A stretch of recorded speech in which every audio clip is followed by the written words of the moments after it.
Bueno, para iniciar con esa disertación me gustaría agradecer a CPDEC, a ASEM y bueno, a ustedes por su presencia en esta disertación. Como mencionó Gian Piero, continuando con lo que es el curso taller de redacción de protocolos de investigación, en esta ocasión vamos a tratar de manera muy sucinta, espero y también que sea muy ameno para ustedes, lo que es la justificación de la investigación. Bien, si a mí me pidieran poder definir qué es la justificación de la investigación, pues lo definiría en una palabra muy sencilla, fundamental. Pero como ustedes pueden ver en esta pantalla en blanco, si solamente tenemos fundamentar y no tenemos nada más, pues vamos a estar así probablemente. Para fundamentar es necesario que tengamos un panorama muy amplio del tema que estamos desarrollando. Para esto yo les invito a que podamos, en cambio, hacer una revisión documental, puesto que la revisión documental nos va a abrir un panorama amplio y nos va a dar todas las herramientas para poder saber si el tema que estamos desarrollando es viable, cuál es su importancia y sobre todo nos va a ayudar a hacer una buena justificación, nos va a ayudar a la fundamentación. Pues bien, entonces, ¿qué es la justificación? La justificación es la exposición del por qué, es decir, la importancia de la investigación. Cabe decir que la justificación tiene que sostener por qué la investigación es necesaria, por qué es relevante, por qué es pertinente, por qué es útil, viable y realizable. Además, y muy importante, la justificación de la investigación debe de sustentar la pregunta y los objetivos que han sido el tema de los anteriores talleres.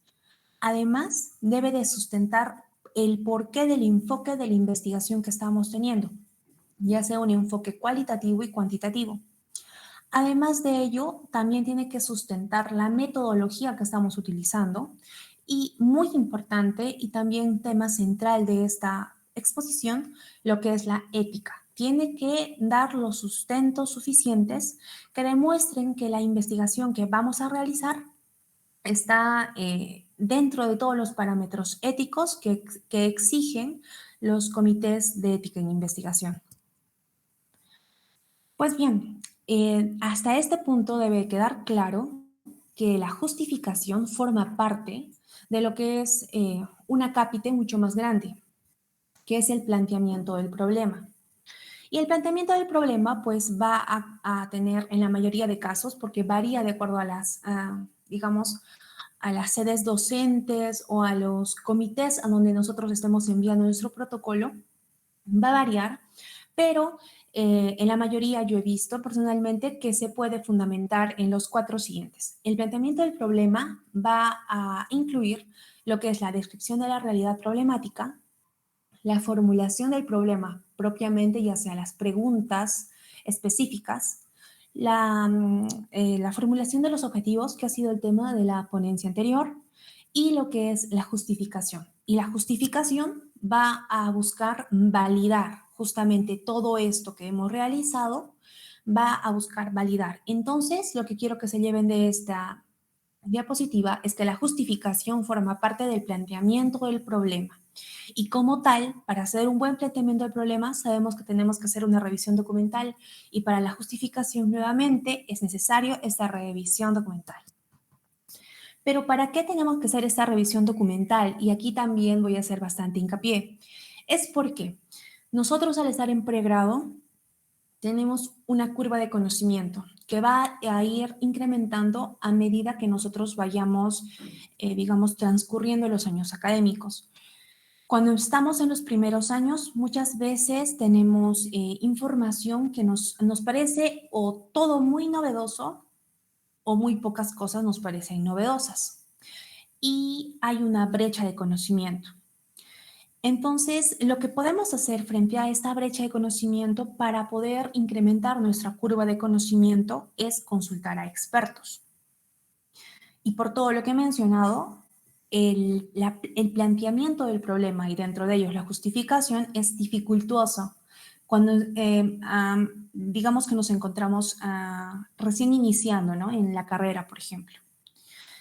Ahora, la revisión documental nos va a ayudar a poder incrementar también esta curva de conocimiento de manera más rápida. Si nosotros leemos más, estamos en constante actualización, vamos a saber eh, qué información falta por investigar, qué información ya está investigada, qué es lo que nosotros solo desconocíamos, pero ya está investigado. Y todo esto se va a disminuir de acuerdo a la cantidad de revisión documental que realicemos.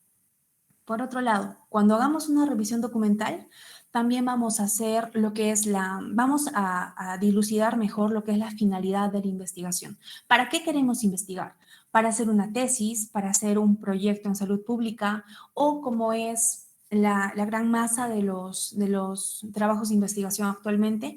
Estamos investigando para hacer un estudio de investigación, para publicar un paper, un artículo original, que valga decir, no es el único tipo de investigación que hay, pero que digamos que los protocolos de investigación se van a orientar más. Por otro lado, al hacer una revisión documental, también vamos a ver cuál es el tipo de enfoque que nos va a beneficiar más, un enfoque cuantitativo o cualitativo. Y de esta manera, en cuál de los dos enfoques vamos a centrar nuestra justificación, porque en la justificación también tenemos que sustentar por qué hemos elegido uno o el otro. Por otro lado, cuando hagamos una revisión documental, también vamos a ver la factibilidad y vamos a tener ya no solo una pregunta de investigación simple, sino vamos a tener una pregunta estructurada, ya viendo si es viable, no es viable y todos los factores que ya se han ido tomando en las anteriores ponencias. Y también muy importante, si hacemos una adecuada revisión documental, vamos a poder hacer una adecuada operacionalización de variables que nos va a ayudar a dimensionar las variables para que éstas puedan ser verificables y también puedan ser justificables. En cuanto a lo que es el enfoque de la investigación, que tengo entendido también es tema de otra ponencia, solo quiero hacer algo breve. Tenemos dos tipos de investigación, lo que es la cuantitativa y la cualitativa. Ambas son importantes porque ambas van a buscar lo que es el conocimiento, la producción de conocimiento. Entonces, si podemos definir cuantitativa en una frase y 3 palabras, diríamos, el enfoque cuantitativo es un proceso secuencial, es decir, que va a tener diferentes fases. Acá podemos, por ejemplo, en esta imagen que es del libro de Sampieri, podemos ver que tiene 10 fases. Es un proceso secuencial, es decir, tenemos que estar en la fase 1, tenemos que subsanar la fase 1 para recién pasar a la fase 2 y así a la fase 3, 4, 5. No podemos saltearnos y es por eso un proceso secuencial y ordenado. Podemos decir también que por esto mismo es un proceso sumamente controlado porque va a intentar buscar eh, producir conocimiento que no sea fácilmente debatible por otras teorías, otras teorías que surjan de otros trabajos. Va a sustentar en lo que es un proceso deductivo, es decir, de lo general se va a lo particular y es un proceso sumamente objetivo y principalmente se va a recolectar los datos para probar una hipótesis. Entonces, cuando nosotros tengamos un enfoque cuantitativo en una investigación, nuestra justificación tiene que contemplar todo eso que hemos dicho. Tiene que decir por qué es un proceso secuencial, por qué es un proceso deductivo, por qué hemos elegido el enfoque cuantitativo. Además, fácil y sencillo podemos decir que si nosotros contemplamos que los datos recolectados van a ser mucho más fáciles de interpretar en cuanto a una medición numérica y un análisis estadístico, estamos hablando de un enfoque cuantitativo. Por otro lado, y el otro enfoque también grande, es la investigación cualitativa, que por otro lado es un proceso circular, como podemos observar aquí. Este es un gráfico también del libro de Sampieri que nos dice este es un intento de querer ilustrar lo que es la investigación cualitativa. Es un intento, ¿por qué? Porque en realidad es un proceso circular y tan abierto a cambios que no se le puede graficar fácilmente como en la investigación cuantitativa. Vemos que la investigación puede estar yendo en un sentido y luego puede regresar como de la fase 3 a la fase 4. O sea, puede cambiar mucho. Podemos, en la revisión de la literatura, que por ejemplo en el enfoque cuantitativo se debería hacer al inicio, aquí en el enfoque cualitativo se puede realizar indistintamente, en cualquiera de las fases se puede regresar y todo ello. Además, por esta característica es modificable, se puede realizar algunas fases de manera simultánea con otras, tiene un enfoque inductivo, es decir, de lo particular se va a lo general. ¿Por qué? En el enfoque cuantitativo nos vamos al ámbito global. Siempre tenemos un problema de investigación. Por ejemplo, ¿cuál es la prevalencia de tuberculosis? En el año 2022, en adultos mayores de 18 años en la ciudad de Puno. Tenemos este problema, pero nosotros en un enfoque cuantitativo nos vamos a ir, por ejemplo, a verificar fuentes que hablen de la tuberculosis a nivel primero mundial, luego regional, por ejemplo, en la región de las Américas, luego nacional a nivel del Perú, luego a nivel de Puno. Mientras que en una investigación cualitativa se basa en el método inductivo. ¿Por qué? Porque nosotros vamos a tomar cada caso de, por ejemplo, de tuberculosis o vamos a evaluar lo que son las perspectivas de acuerdo a la calidad de vida en pacientes con tuberculosis. Entonces, vamos a tomar cada caso y vamos a ir construyendo una propia teoría, pero desde lo particular hasta lo general. Y como vamos a ir agarrando cada caso, puede estar susceptible, se puede someter a variaciones, podemos aumentar a más personas, aplicar otro tipo de instrumentos. Es por eso, es la principal diferencia. La investigación cualitativa se va a ir afinando poco a poco, puede generarse nuevas interrogantes y los datos van a ser recolectados por instrumentos diferentes a los de una investigación cuantitativa. O debería ser así, por ejemplo, la encuesta, que nos va a ayudar a recolectar datos, pero para una investigación cuantitativa, muy difícilmente debería ser usado en una investigación cualitativa, pero actualmente pues vemos que casi los instrumentos se utilizan de manera indistinta. Nosotros debemos de tener en cuenta que en medicina tenemos tanto lo que son datos, productos de investigaciones cuantitativas como de investigaciones cualitativas. Por ejemplo, en el diagnóstico clínico, cuando nosotros revisamos una historia clínica, que es el pan de cada día cuando queremos hacer, por ejemplo, un estudio retrospectivo, entonces, nosotros vamos a ver que hay análisis laboratoriales, que serían datos cuantitativos, porque están entre rangos y son valores numéricos. Por otro lado, cuando hablamos de valores subjetivos, por ejemplo, la anamnesis, que es una parte clave de la historia clínica, pues estamos hablando de datos de una investigación cualitativa. Entonces, en una historia clínica encontramos datos cuantitativos y cualitativos. Y todo esto yo lo he hecho, todo este preámbulo, también para que podamos estar mucho más ubicados y podamos saber cómo tenemos que defenderla, un trabajo de investigación, un protocolo de investigación, porque sabemos que el protocolo de investigación está buscando ya sea lo que es la aprobación por un comité de ética, financiamiento, el apoyo de alguna entidad. Es necesario que sepamos todo esto, estar muy bien ubicados para poder defender nuestro protocolo de investigación. Entonces, debemos tomar en cuenta que la justificación es la carta de presentación del investigador. ¿Ante quién?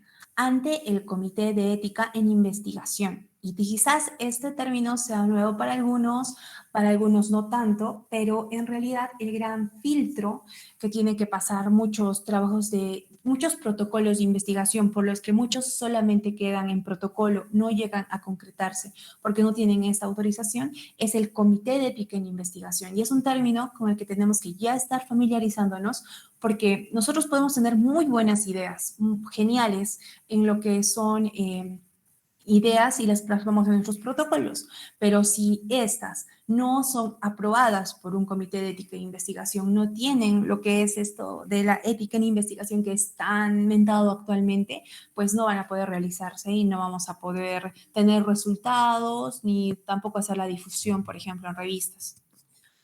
Entonces, ¿para qué tenemos que hacer la justificación? Bueno, tenemos que hacer la justificación para que podamos acreditar que nuestro trabajo está respetando la dignidad de los sujetos en investigación.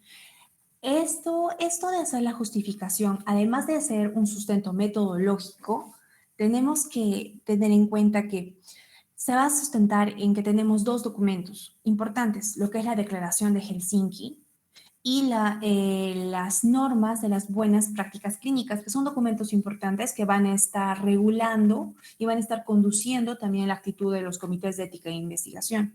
Recordemos que en la Declaración de Helsinki nos dice que el bienestar de los seres humanos tiene supremacía sobre los intereses de la ciencia y la sociedad.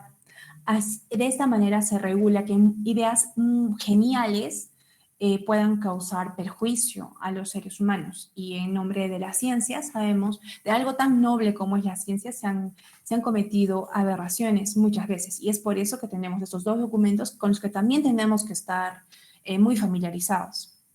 Entonces, el Comité de Ética e Investigación, ¿qué es lo que evalúa, chicos? Lo que evalúa el Comité de Ética e Investigación es que los sujetos que estén implicados en nuestro protocolo, en nuestra investigación, sean respetados, estén informados y estén protegidos también.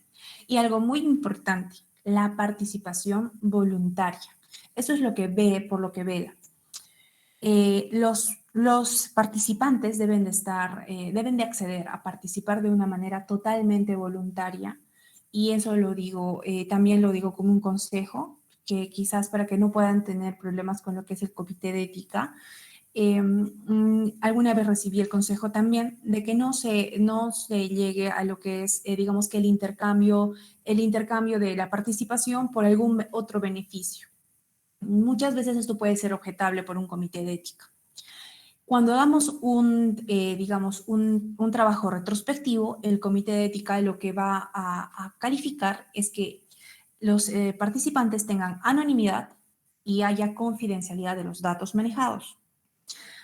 Muchas veces aquí en la justificación se puede poner, ¿verdad? Que solamente, como siempre dicen, ¿no? Los datos serán de uso exclusivo del equipo de trabajo o del investigador principal, pero esto tiene que estar muy bien esclarecido en lo que es la justificación y es necesario porque el comité de ética, al ver que no está esto, lo que no está escrito en papel no existe. Al no estar especificado esto, pues no se considera, no está dentro de los parámetros éticos para la aprobación. Además de esto, la justificación debe de presentar que tenemos un dominio claro del tema, tenemos objetivos claros y además que se cumplen con los principios de ética en investigación, como lo que es autonomía de los participantes, la justicia, la beneficencia y el principio de no maleficencia también. Entonces, frente a quiénes vamos a justificar nuestro protocolo de investigación?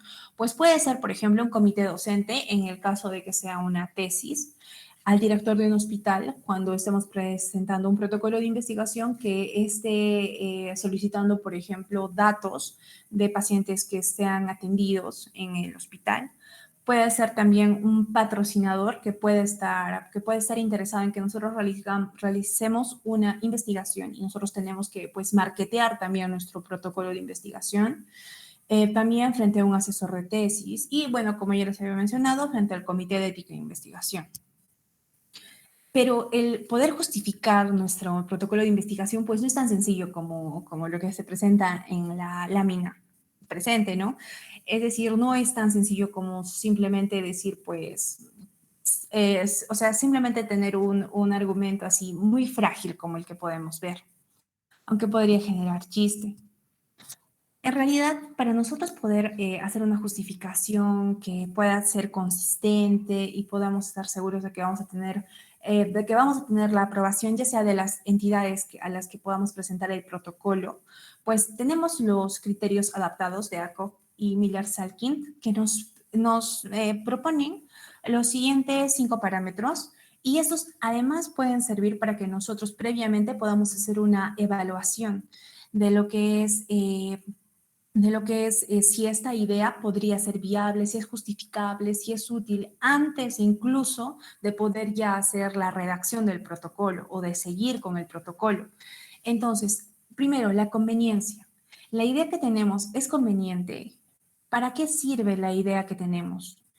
La relevancia social. Es decir, ¿quiénes se van a beneficiar de los resultados que nosotros esperamos obtener? ¿Y de qué modo se van a beneficiar? Las implicaciones prácticas. Esta idea que tenemos, este problema que nosotros planteamos solucionar con nuestra investigación, va a ayudar a solucionar problemas reales, prácticos, lo que es el valor teórico. Al final de la investigación, cuando se generen teorías, estas teorías van a llenar algún vacío de conocimiento. ¿Qué se espera qué se espera saber con los resultados? A futuro, esas teorías que podamos generar van a tener alguna implicancia para nuevas investigaciones. La utilidad metodológica. Lo que vamos a generar con nuestra investigación puede ser una innovación, una tecnología que ayude a mejorar, por ejemplo, un test que pueda ofrecer un diagnóstico mucho más rápido o que sea con un método menos invasivo en la detección, por ejemplo, de alguna enfermedad. Entonces, aquí lo importante es que con todo el conocimiento que ya hemos tenido hasta este punto, pues nosotros ahora nos centremos en la redacción. Y como hemos visto, ya sea que presentemos a la instancia que sea y que tengamos en cuenta los criterios, pues muchas veces va a ser engorroso que nosotros podamos tener siempre, o sea, en la mente todos estos parámetros. Entonces yo les propongo estas 6 recomendaciones de a qué preguntas debería de responder nuestra justificación, porque muchas veces, como vamos a ver en este ejemplo, vamos a decir cosas en la justificación que nadie nos ha preguntado, que no se han planteado en los objetivos de la investigación, que no sustentan los objetivos ni el planteamiento, ni el planteamiento de la pregunta de investigación, entonces que está por demás. Entonces, primero vamos a leer este extracto de lo que es una justificación de un protocolo de investigación. Entonces menciona, las mujeres de los países de ingresos bajos y medios, por sus siglas PBMI, sufren alta morbilidad y mortalidad por cáncer de cuello uterino, que es totalmente prevenible mediante la detección precoz de su agente causal, el VPH de alto riesgo, o sea, el virus del papiloma humano de alto riesgo. El Centro para la Salud Global del Instituto Nacional del Cáncer, NSI por sus siglas en inglés, cita detección y diagnóstico temprano del cáncer de cuello uterino como prioritario en su programa de cáncer de mujeres. El 88% de las muertes por cáncer cervical ocurren en regiones menos desarrolladas del mundo.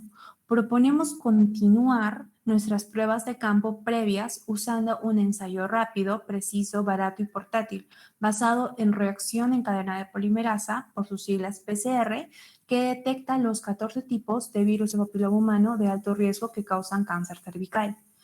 Esto será una ventaja para los países de ingresos bajos y medios, donde el tamizaje citológico de alta calidad por Papa Nicolau, que es la prueba estándar para el cáncer cervical pre o invasivo, es limitado.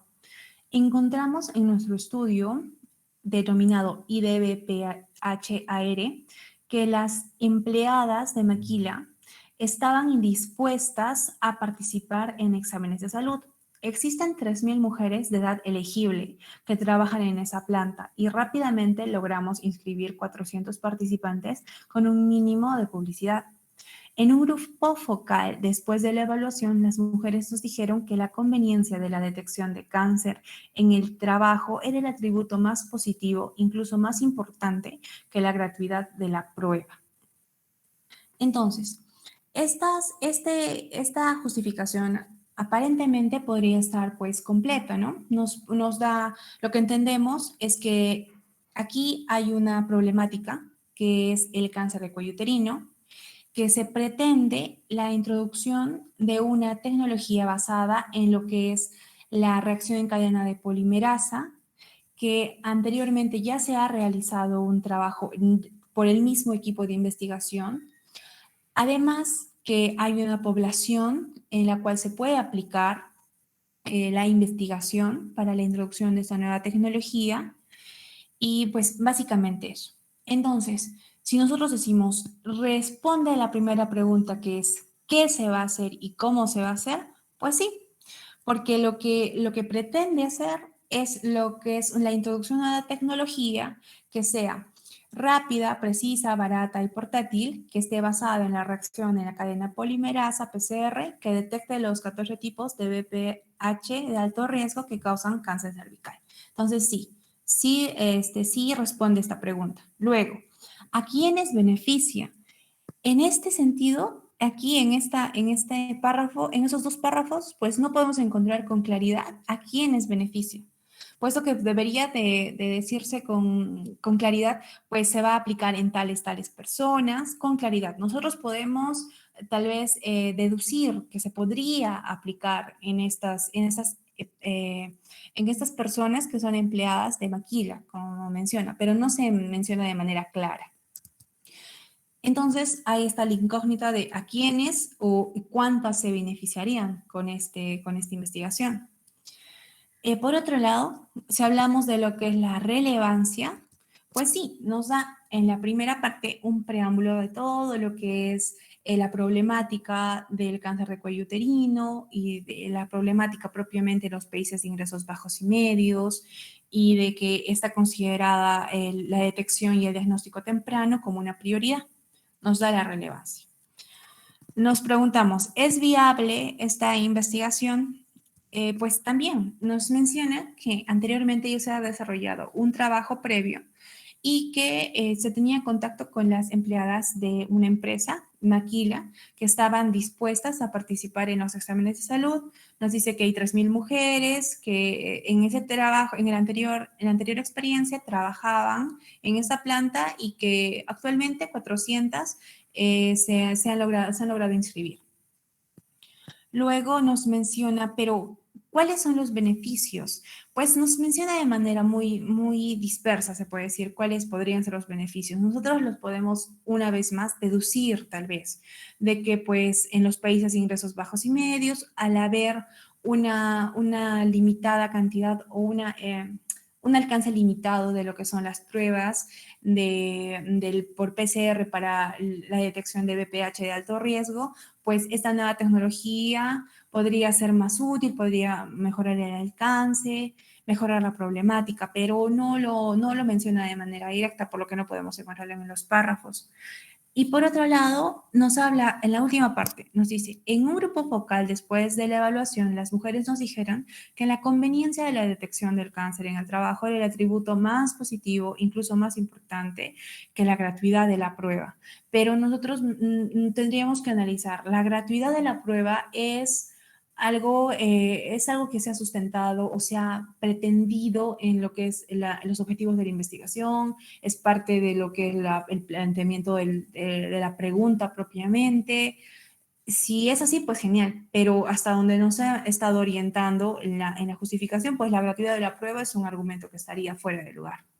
Y eso es lo que debemos de evitar, ¿no? Entonces, este ejemplo nos puede ayudar para orientarnos más o menos que a estas 6 preguntas yo recomiendo y también por lo que he estado revisando diferentes fuentes bibliográficas y también ponencias en donde mencionan, sí, se hace el hincapié en estas 6 preguntas.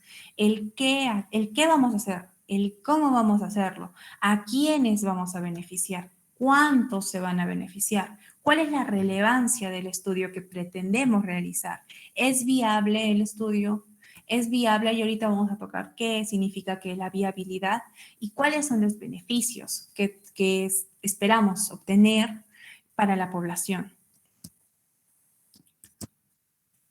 Y aquí hay algo muy importante que es necesario recalcar que se necesitan referencias bibliográficas y en ese párrafo aparentemente pues estaría todo muy completo, hemos hecho la que responde las preguntas, pero faltan las referencias bibliográficas y cuando no consideramos las referencias bibliográficas pues estaríamos incurriendo en lo que es plagio. Bien, y respecto a lo que al inicio tratamos, ¿no? De por qué hicimos una diferencia entre el enfoque cuantitativo y cualitativo, pues Angélica, ¿a qué nos lleva esto? Pues en investigación cualitativa, por mucho que nosotros creamos que solamente si algo tiene un enfoque cuantitativo, la justificación solo es en base a las consideraciones cuantitativas y cuando hablamos de una investigación cualitativa, la justificación solo tiene que ser cualitativa, pues no. En la justificación de una investigación cualitativa, por mucho que ésta tenga un sentido inductivo, más subjetivo, en la justificación, al ser el sustento de la investigación, nosotros podemos incluir datos cuantitativos. Por ejemplo, si nosotros vamos a investigar sobre las consecuencias del abuso sexual infantil, por ejemplo, nosotros también, además de lo que es considerar testimonios, entrevistas de las víctimas, de caso particular en caso particular, para generar una teoría más general, nosotros podemos incluir también estadísticas que nos puedan ayudar también a sustentar la problemática, a poder sustentar la relevancia de nuestra investigación. ¿Cuáles son los errores frecuentes que muchas veces podemos cometer? Por ejemplo, que no se sustentan los objetivos. El objetivo dice una cosa y en la justificación no dice lo mismo, o falta claridad, como hemos visto en los anteriores párrafos del ejemplo. Falta claridad, o incluso en ocasiones hay incoherencia, o no hay soporte bibliográfico, no se ha hecho las referencias bibliográficas en cada cita. Por otro lado, no hay un sustento hacia la selección de la población y la razón de la selección, porque nosotros debemos de tomar en cuenta por qué. Si nosotros vamos a realizar una investigación, por ejemplo, acerca de la hipertensión arterial o de la enfermedad renal crónica o de la problemática que ustedes vieron por conveniente, es necesario que al nosotros hacer la selección de la muestra debemos de tener un por qué estamos seleccionando esa población, ¿no? Porque también está considerado dentro de lo que son los criterios éticos. Ninguna investigación puede ser realizada sin un fin. Nadie puede realizar una investigación que incluya a seres humanos solo porque sí o por un capricho. Por otro lado, también otro error frecuente es que no se presentan datos de viabilidad, es decir, no se presenta de manera sucinta. Claro, en la justificación tal vez no vamos a poder pues, poner todo lo que es, cómo es el consentimiento informado que vamos a realizar, ni todo narrar, ¿no? Porque eso se va a ver más adelante en lo que es la metodología. Pero nosotros acá podemos por ejemplo, poner que la confidencialidad va a ser guardada, que se va a solicitar lo que son los consentimientos, en el caso de menores de edad, los asentimientos. Además de ello, también muchas veces cuando se trata de, por ejemplo, en el ejemplo que vimos, cuando se trata de la detección de ciertas enfermedades o detección de casos, muchas veces al nosotros ya tener los casos, luego no mencionamos qué es lo que vamos a hacer con ellos.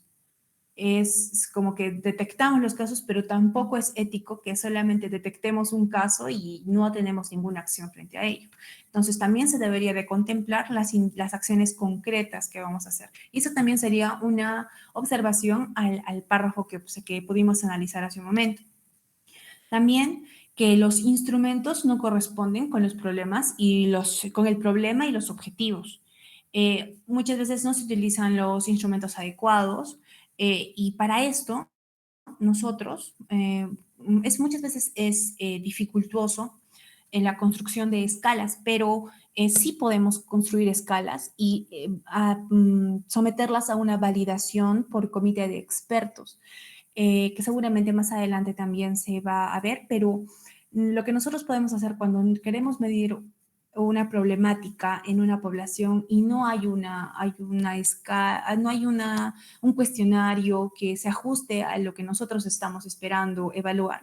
Lo que nosotros podemos hacer es sí poder formular nuestro cuestionario y poder someterlo a un comité de expertos, que bueno, pueden ser 5 o 6 jurados que nos van a decir en una escala, nos van a decir, perdón, cada pregunta si está bien, está mal, o que si entra al cuestionario, si es aplicable para nuestro estudio o no es aplicable. Y de esa manera también, con esta validación de expertos, que también, bueno, es un proceso también aparte, pero que se puede hacer, nosotros podemos tener un instrumento que sí esté acorde, ¿no?, a lo que estamos buscando. Y por otro lado, es que no se discuten los aspectos éticos de relevancia. Por ejemplo, si estamos tratando con población vulnerable, no decimos cómo vamos a superar esa vulnerabilidad de la población. Por ejemplo, tampoco hablamos de la seguridad de los sujetos de investigación. Entonces, eso es lo que tenemos que subsanar. Y también otro error frecuente es que no nos fijamos en la viabilidad, que según tengo entendido es el tema de la siguiente ponencia, pero acá solo recalcar 4 cosas, que en la viabilidad tenemos que tener en cuenta si tenemos el conocimiento para poder hacer la investigación, si tenemos el acceso a la información, los recursos como lo que es el tiempo, por ejemplo, y la ética para poder llevar a cabo la investigación. Entonces, lo importante de todo lo que hemos estado diciendo, y ya para redondear, es cómo se redacta una justificación de la investigación.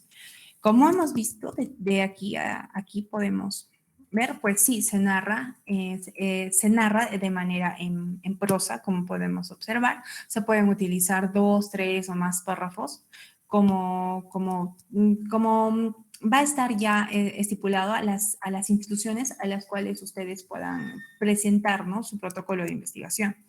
Va a variar según el comité al cual presentemos, eso de hecho, y lo recomendable es que nosotros podamos ir desde un contexto general, luego un contexto nacional, regional, local, siguiendo lo que es la mayoría, digamos, de las investigaciones que nosotros realizamos, que son cuantitativas. Por otro lado, ¿cómo redactamos? Pues se sugiere el siguiente orden. Lo que es, por ejemplo, un párrafo introductorio, el primer párrafo, que debería estar como que relatando el objetivo general, pero no exactamente como el objetivo general tal y como lo hemos visto, como ya lo hemos redactado, ¿no? Sino que tenemos que parafrasear, pero dar a entender el objetivo general. Por otro lado, en el siguiente párrafo o en los siguientes párrafos podemos ver qué se va a aportar, a quiénes va a beneficiar, por qué es importante que llevemos a cabo la investigación, a qué se espera que sea el aporte. Entonces, para esto, para poder tener aparte un sustento a nuestra justificación, pues tenemos que podemos incluir datos estadísticos previos, también un diagnóstico propio que nosotros hayamos hecho del asunto, de la problemática, de por qué queremos hacer la investigación. También podemos señalar cuáles son las carencias, necesidades que nos han llevado a hacer la investigación y las fortalezas y oportunidades que también tenemos. Y bueno, en lo que, como les mencionaba, de hecho va a variar lo que es la justificación, el formato. Por ejemplo, yo tuve la oportunidad de enviar lo que son, de trabajar los artículos originales para los cuales se redactan los protocolos de investigación, tanto a lo que es el Comité de Ética de la Universidad San Martín de Porres. Y en el Comité de Ética de la Universidad San Martín de Porres, lo que nos indican es que la justificación pues está dentro de lo que es acápite, planteamiento del problema. Y dentro de lo que es el planteamiento del problema, la justificación, nos solicitan que se pueda desglosar en 3 ítems. La importancia de la investigación, es decir, qué nuevo conocimiento, técnica, método, procedimiento se va a obtener, cuál es la relevancia que tiene, qué beneficios, quiénes se benefician, cómo se benefician. Y la extensión que nos dan es hasta una página. Luego, la viabilidad de la investigación, que aquí nos piden que nosotros podamos mencionar con qué recursos humanos se cuentan, financieros, materiales, de tiempo, el acceso a la información, conocimientos. Y aquí también se puede desarrollar hasta una página. Y por otro lado, las limitaciones del estudio, que también es importante mencionarlo en la justificación. Y aquí pues se nos pide que también podamos definir cuáles son las posibles dificultades que pueden limitar el alcance de nuestra investigación. También es hasta una página. Y por otro lado, en lo que es el modelo del proyecto, en este caso de tesis, de lo que es, en lo que es en nuestra Casa Superior de Estudios, que es la UNAPUNO, pues aquí el proyecto, perdón, debe de ser de 15 hojas en toda su extensión y tenemos dos secciones en las que se puede decir que tenemos la justificación del proyecto.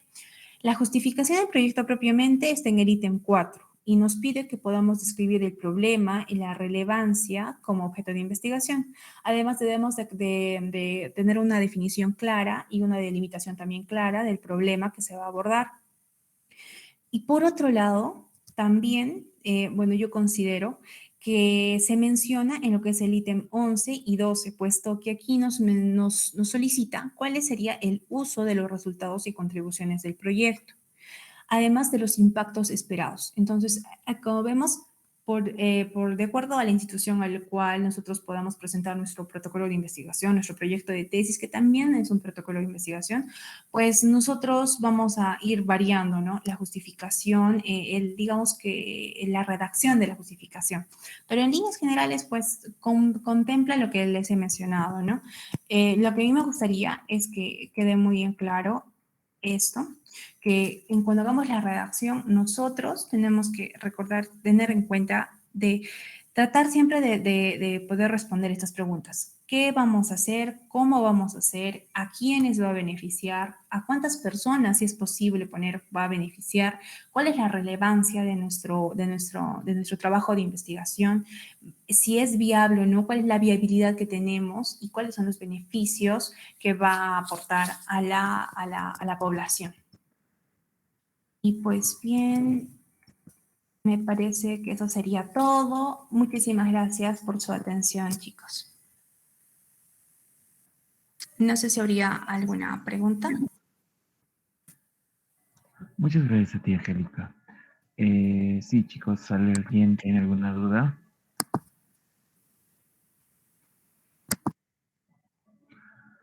Bien, Angélica, tenía yo una duda. Sí, Bien, en la parte de la justificación, ¿en sí se va a calificar ya sea éticamente o en sí va a ser toda la valoración del trabajo que se está, en sí del trabajo, ¿no? ¿Qué es lo que se va a calificar en sí o ambas partes? claro, lo que es el comité de ética, pues el comité de ética, a ver, al comité de ética nosotros vamos a presentar el protocolo de investigación y el protocolo de investigación pues es mucho más amplio que la justificación en sí. Entonces va a contemplar lo que es el propio planteamiento del problema, lo que es la justificación dentro de esto, también lo que es el planteamiento de la hipótesis y también muy importante lo que es la metodología. El comité de ética lo que va a tener en su poder todo el protocolo de investigación. Entonces, va a poder calificar todo, en realidad todo. Debe de estar muy bien estructurado el protocolo de investigación de inicio a fin. Y va, como les digo, es la carta de presentación del investigador. Un protocolo de investigación bien hecho va a poder llevar por buen camino a la investigación que nosotros querramos hacer. Y esto lo va a calificar el comité de ética. Es cierto, va a ir a la justificación porque, pues, si tú, digamos, quieres contratar a alguien, lo que vas a hacer es porque quieres el trabajo, ¿no? Y ¿por qué quieres hacer la investigación? Y pues esto lo responde la justificación. En la justificación, pues, te dice claramente, te dice, clave, te dice, bueno, yo quiero hacer la investigación porque esto está pasando, yo quiero hacer esto, lo voy a hacer así, y voy a cuidar la ética de esta manera y por eso solicito la aprobación. Eso. Pero, y eso lo va a ver y bueno, va a decir, bien, chévere, es genial. Ahora me voy a la metodología y si en la metodología pues tiene que haber coherencia, ¿no? Porque en la justificación vas a hacer como un resumen de lo que está también en la metodología, que también vas a tratar lo que es la ética en la investigación. En la metodología, pues se va a extender más. Si en la justificación tú pones, se va a salvaguardar la confidencialidad de los datos, la anonimidad y confidencialidad de los datos, entonces en la metodología se tiene que describir cómo, cuál va a ser el manejo de los datos. Una vez que sean recolectados, cuál va a ser la base de datos donde se va a almacenar, cómo se va a almacenar, quiénes van a tener acceso a esos datos, por cuánto tiempo van a tener acceso a esos datos, y pues básicamente eso, ¿no? Entonces, respondiendo a la pregunta de Piero, pues el comité de ética de investigación va a tener todo el protocolo que nosotros le enviemos. Va a ser, incluso, así a manera de experiencia personal, yo les comento que en el protocolo de investigación muchas veces se pasa por lo que es el software de Turnitin para que o sea, se pueda evitar lo que es el plagio. Entonces, el comité de ética tiene que ver, aparte de lo que es propiamente la justificación de la investigación en sentido ético y que la metodología esté bien sustentada y que esté sustentada la justificación, pues también va a haber que no haya plagio y otros ítems más. Pero una buena manera de empezar, pues es haciendo una buena justificación, ¿no? Que es lo que he querido expresarles en esta ponencia. Ok, muchas gracias, Angélica. Sí, bien, me quedó todo claro. ¿Alguien tendrá otra duda?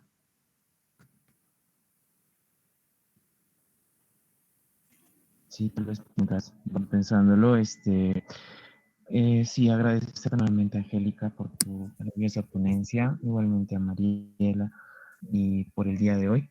Eh, bueno, voy a hacer algunos recuerdos sobre las clases que están siendo grabadas y colgadas ya en la plataforma de YouTube. Lo buscan nomás como CPD Casemuna y ya lo encuentran. Sí, con el día de hoy serían el quinto taller de investigación que va a ser colgado inmediatamente.